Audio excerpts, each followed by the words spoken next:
हमारी लूट तुम्हारी नहीं चलेगी, हमारी पॉलिसी CPW। नाम Nazir Ahmad Dar, contingent paid association का इंचार्ज प्रेसिडेंट हूँ इस वक्त, स्टेट प्रेसिडेंट।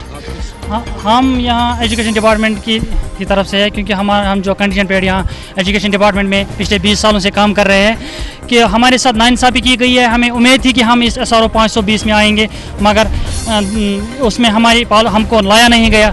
ये बदकिस्मती है कि हमने बहुत सी कुर्बानी दी। जिस टाइम यहाँ अनरेस्ट था 2016 में, स्कूल जल रहे थे, स्कूलों को जलाया जा रहा था, उस टाइम भी हमें ड्यूटी देनी पड़ी, नाइट ड्यूटी देनी पड़ी। आप ये रोस्टर देख सकते हो।